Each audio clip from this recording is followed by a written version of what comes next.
A terrorist killed, abduct 8 in Kaduna as security challenges persist. Doctors fault federal government's ban on leave of absence. Chibok community seeks return of 87 schoolgirls still in captivity 10 years after abduction. Last on the foreign scene, Liberians celebrate their dead 10 years after Ebola. Hello and welcome to Trust TV News Updates. I am Martia Umar. Thank you for joining.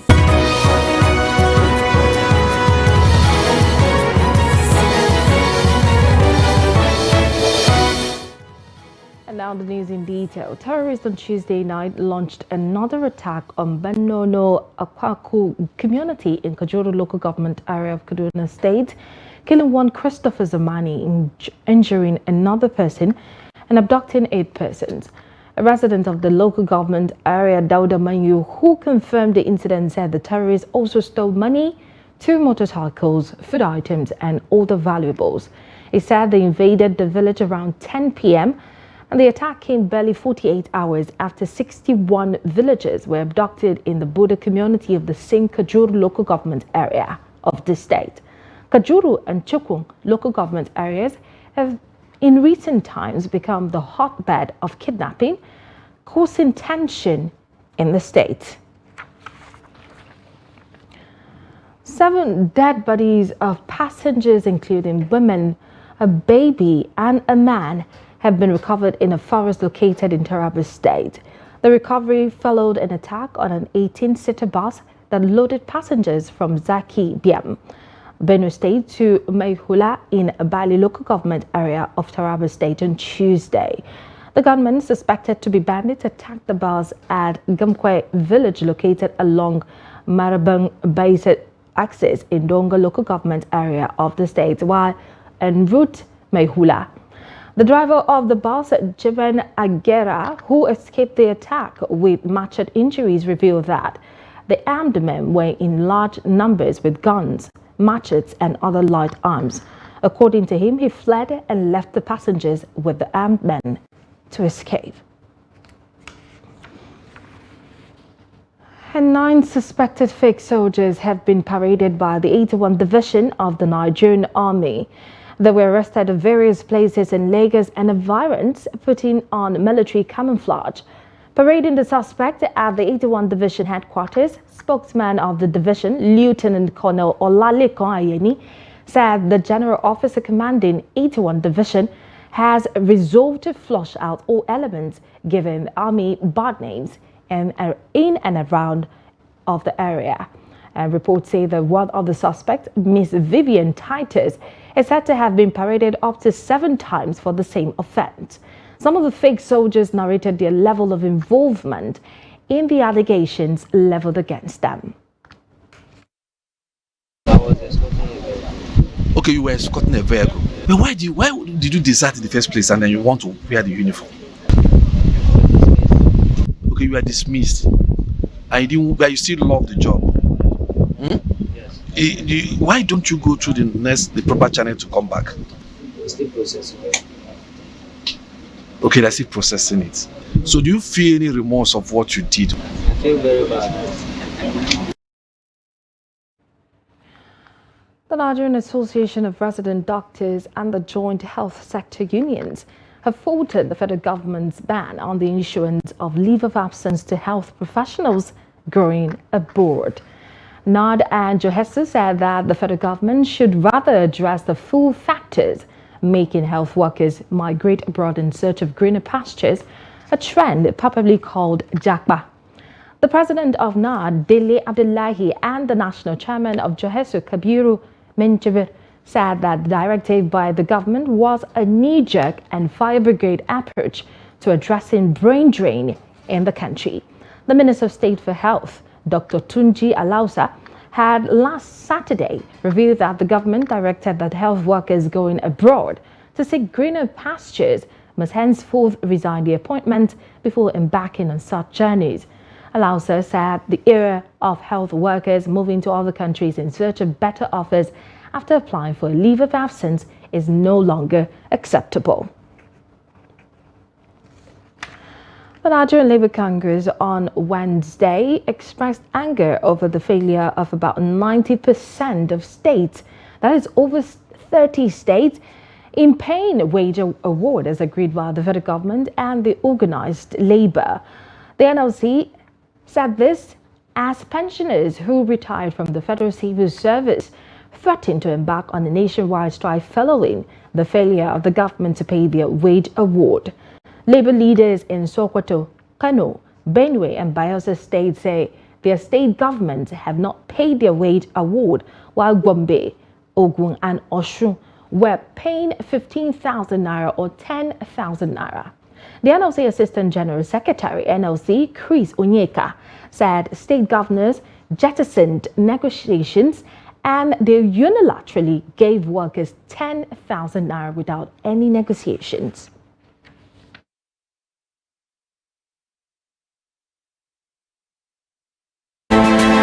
Moving on to the House of Representatives have expressed concern over the current hike in the price of cement and called for an urgent investigation into the matter. This followed the motion moved by Representative Gaza Jonathan, in which he lamented the arbitrary increase in the price of cement.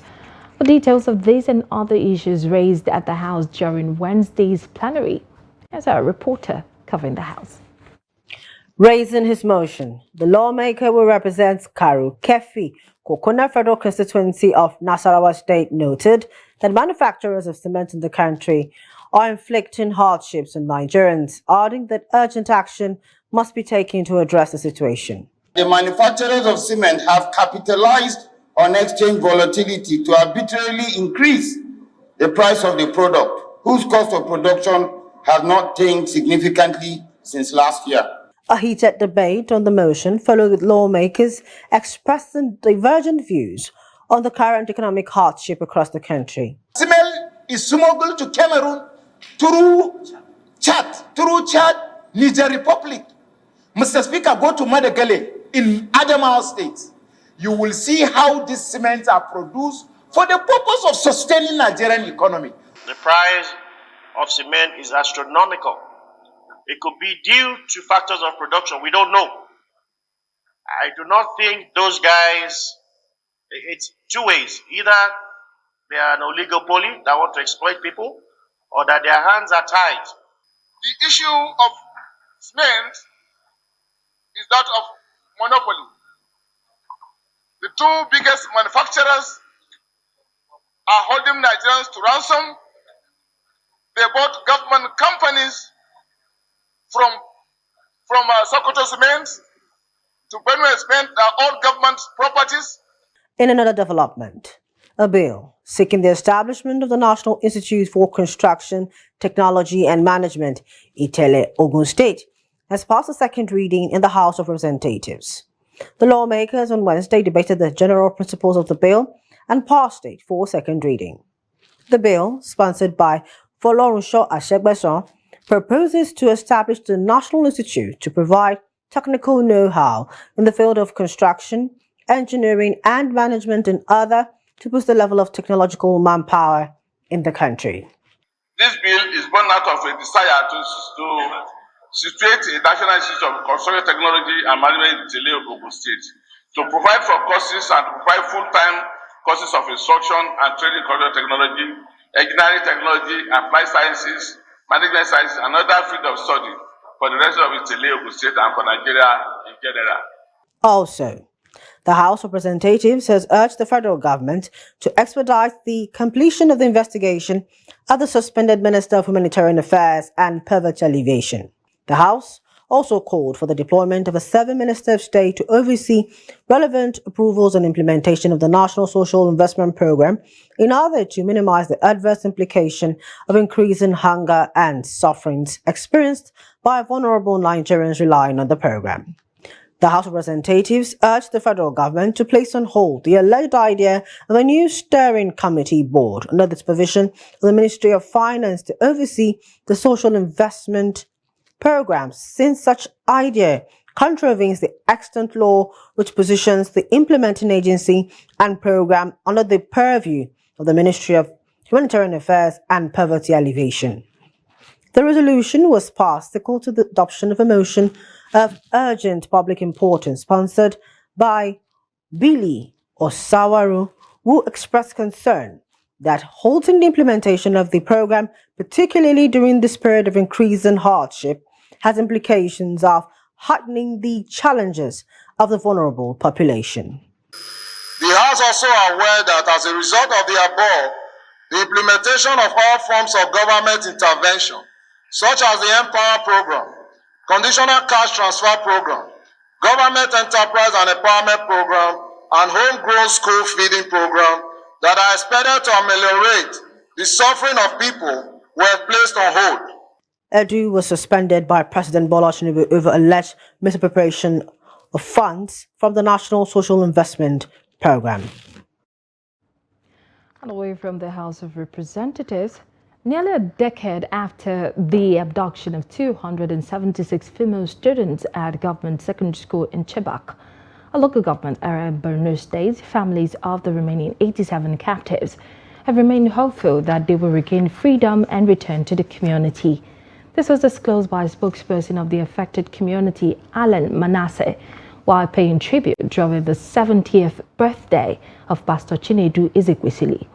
While giving an update on the matter, Manasseh disclosed that nothing has been heard of the remaining 87 schoolgirls. The students of Government Girls Secondary School in Chibok, Benue State, were kidnapped by Boko Haram insurgents on April 14, 2014. The World Bank Country Director for Nigeria, Shubham Chaudhry, has lauded Nigeria's significant gains from World Bank interventions, highlighting Jigawa's state's exemplary commitment to addressing development challenges. Governor Umar Namadi also received praise for the state's maturity and political will in transforming key areas through effective policies. The report. Expressing gratitude for the World Bank's support, Governor Namadi emphasized the fruitful 3-decade partnership between Jigawa and the World Bank. He, however, advocated for reforms and a revised approach to enhance the impact of the bank's assisted programs on poverty, unemployment, and hunger. Governor Namadi, while emphasizing the importance of human capital development, is also seeking tailored assistance in these priority areas to amplify positive outcomes for the state's residents. On behalf of the people of and government of Jigawa State, who are directly beneficiaries of all the World Bank assisted intervention in the state, we heartily welcome you and your team. We believe the visit will not only strengthen the development partnership and collaboration between Jigawa State and the World Bank, but will also open a new frontiers of development for the state. For over 3 decades since the creation of Jigawa State in August 1991, there was not a time when there was no World Bank assisted program in Jigawa State.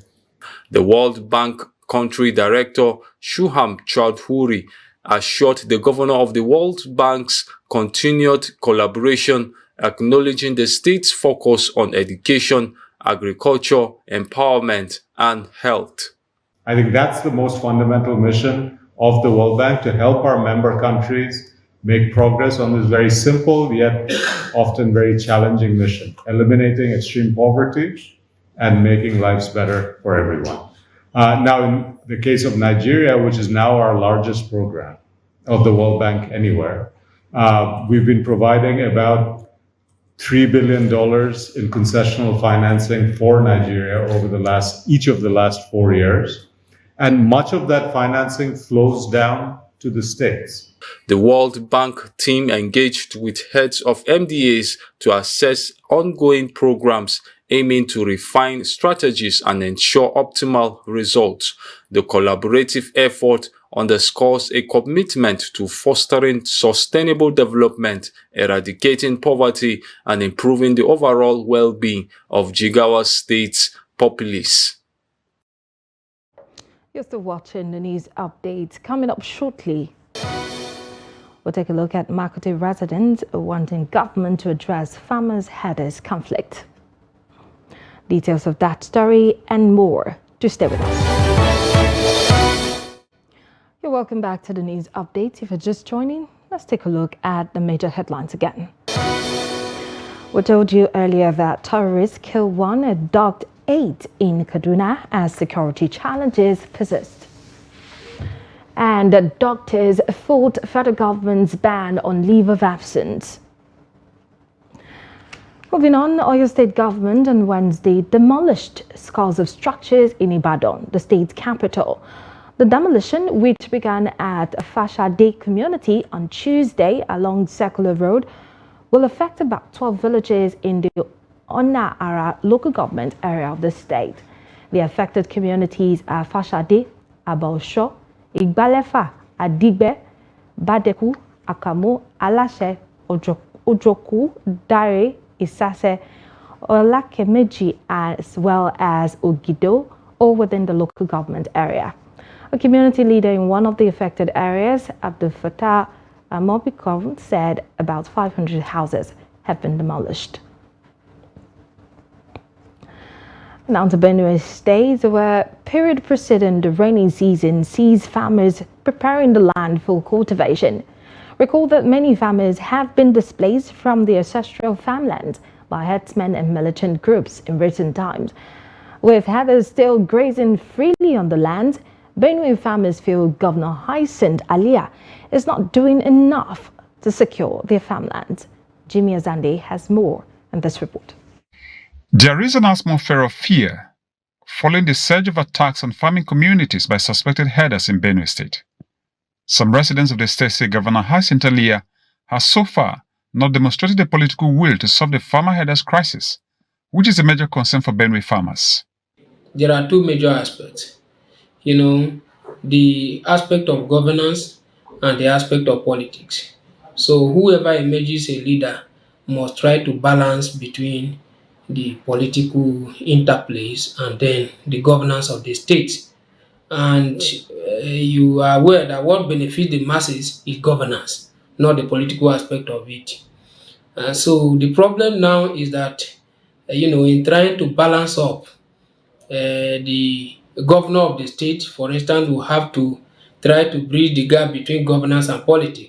While acknowledging security as everyone's business, the residents are also calling on the herders to embrace the open grazing prohibition and ranches establishment law. I've learned in 60s, 70s, you will see a fly animal will come to Benue State, a dry season like this time around, with his whole family.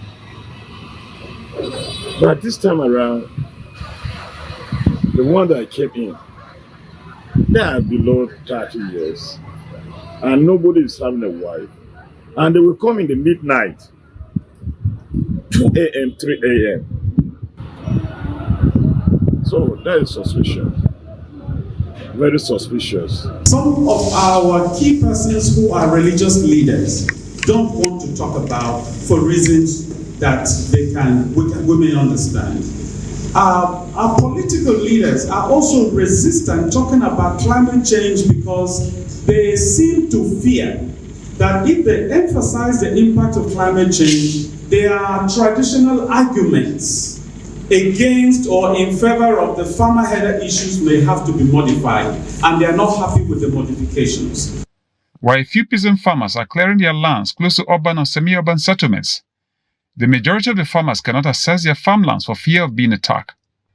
Jimmy Azandi, Trust TV News, Makurdi.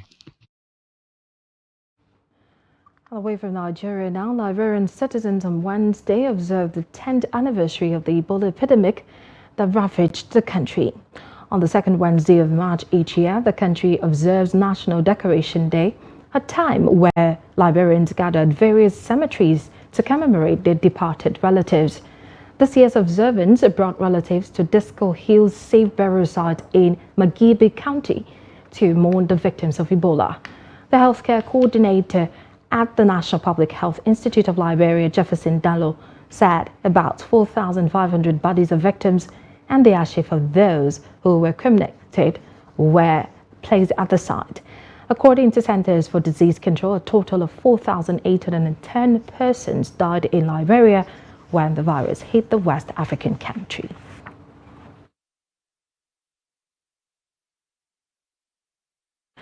Moving on now, no fewer than 600 persons have applied for the widely advertised Super Eagles and Golden Eaglets coaching position recently by the Nigerian Football Federation, NFF. Almost a fortnight ago, the NFF declared the Super Eagles head coach position vacant after Portuguese coach Jose Peseiro officially left the post at the end of the last month after guiding the Nigeria's national men's team to a second-place finish at the African Cup of Nations. Aside the vacant Super Eagles managerial position, the NFF equally declared vacant the coaching position of the national under-17 team, that is the Golden Eaglets, last held by former Nigerian international defender Nduka Agbadi. Reports said so far the NFF has received hundreds of applications for both jobs, adding that the Federation's technical committee would soon begin proper screening of the applications. And more in sport, the Sacramento Kings survived a late LeBron James surge to secure a 121-07 win over the Los Angeles Lakers. James, who scored 9 of his 18 points in the final quarter, was unable to prevent the Kings from moving 3 games ahead of the Lakers in the Western Conference playoff race.